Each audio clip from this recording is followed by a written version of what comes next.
नमस्कार दोस्तों, मैं हूं नीरज राय और स्वागत है आपका फार्मा आर्ट्स में। दोस्तों, आज की वीडियो में हम बात करने वाले हैं सिफिक्जिम एंड ओफ्लॉक्सासिन एंटीबायोटिक के कॉम्बिनेशन के बारे में।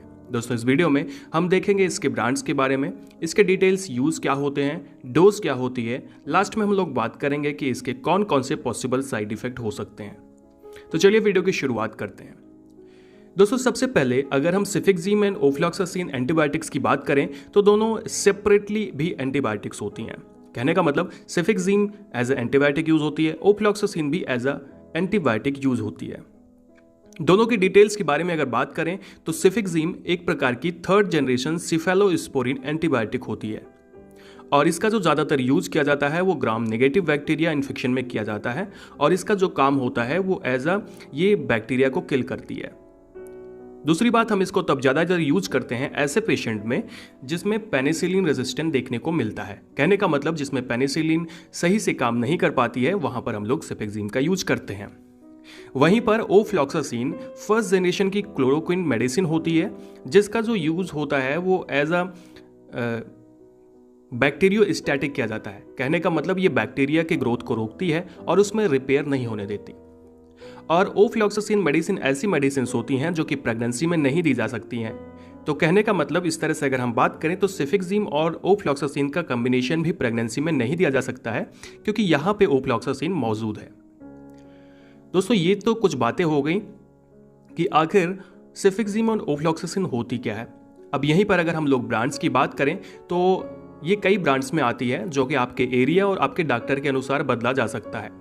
यहाँ पे जैसे ये कई ब्रांड्स में आती है, जैसे जिफी ओ के नेम से आती है, मैनस प्लस के नाम से भी आती है, सिफिक्जिम प्लस के नाम से आती है, एंड एक्जिम ओ, एक्जिमिनो ओ और अल्फी एक्सएल के नाम से भी आती है। तो कहने का मतलब ये इसके कई ब्रांड्स हैं जो कि कॉमनली यूज किए जाते हैं।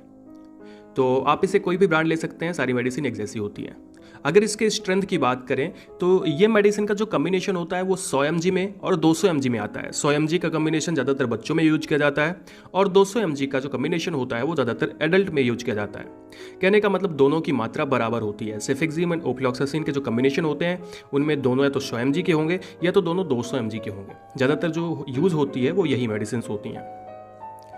अगर हम इसके यूजेस के बारे में बात करें तो यहाँ पे सभी प्रकार के बैक्टीरियल इन्फेक्शन में हम लोग इसका यूज करते हैं, पर ज़्यादातर जो इसका यूज किया जाता है वो रिस्पायरेटरी डिजीज़ में किया जाता है या फिर यूटीआई इन्फेक्शन में भी किया जाता है।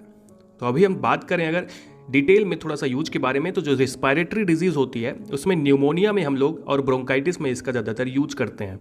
न्यूमोनिया एक ऐसी प्रॉब्लम है जो कि बैक्टीरियल इन्फेक्शन की वजह से होती है जिसमें आपके फेफड़े के अंदर में पानी जमा हो जाता है या फ्लूइड जमा हो जाता है, जिसकी वजह से सांस लेने में दिक्कत होती है, फेफड़े में दर्द होता है, भारीपन होता है। ज़्यादातर बच्चों और बूढ़ों में ये शिकायत देखने को मिलती है। तो यहाँ पर हम लोग सिफिक्जिम एंड ओफ्लॉक्सासिन का यूज करते हैं। दूसरा, हम इसका यूज ब्रोंकाइटिस में भी करते हैं। ब्रोंकाइटिस में आपके श्वसनिकाओं में या ब्रोंकाई में इन्फ्लेमेशन हो जाता है, तो वहां पर भी इसको ट्रीट करने के लिए इसका यूज किया जाता है। दोस्तों, इसका यूज हम लोग यूटीआई में भी करते हैं। यूटीआई का मतलब होता है यूरिनरी ट्रैक इन्फेक्शन। अब यूरिनरी ट्रैक इन्फेक्शन में सबसे पहली चीज आती है यहाँ पे एक बीमारी, क्लेमाइडिया। तो क्लेमाइडिया जो होती है वो एक प्रकार का रिप्रोडक्टिव ऑर्गन से संबंधित डिजीज होता है जिसमें ये मेल में भी हो सकता है और फीमेल में भी हो सकता है। तो अगर पुरुषों में होता है तो उनके टेस्टिस में इन्फ्लेमेशन हो जाता है जिसकी वजह से टेस्टिस में दर्द होती है, सूजन होती है और जलन सी महसूस होती है। महिलाओं के अंदर होता है तो उसमें बेजानल डिस्चार्ज की शिकायत देखने को मिलती है, पेशाब में जलन हो सकती है, दर्द भी हो सकता है पेशाब करते समय।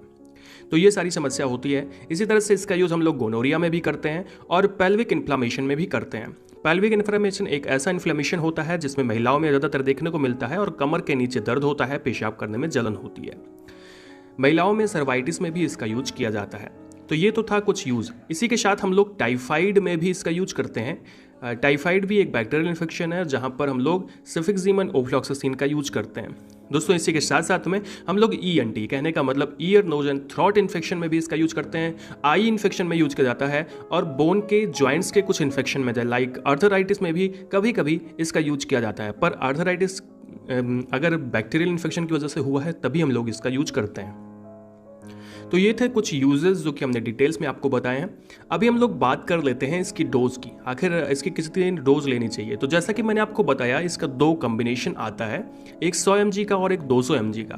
तो छोटे बच्चों में अगर बच्चा 12 साल से कम का है तो आप इसे 100 mg की मेडिसिन दे सकते हैं, और अगर एडल्ट है तो उसे 200 mg की मेडिसिन दी जाती है। चाहे एडल्ट हो या चाहे बच्चा हो, दोनों को आप बीडी मेडिसिन देते हैं, कहने का मतलब दिन में 2 बार, और ये मेडिसिन करीब 7 से लेकर के 14 दिन तक चलती हैं।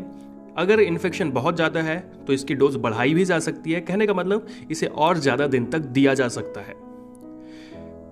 तो ये तो हो गई डोज की बात। अभी हम लोग लास्ट में बात कर लेते हैं साइड इफेक्ट की, कि क्या क्या साइड इफेक्ट होते हैं सेफेक्सिम एंड ओफ्लॉक्सासिन टैबलेट्स के।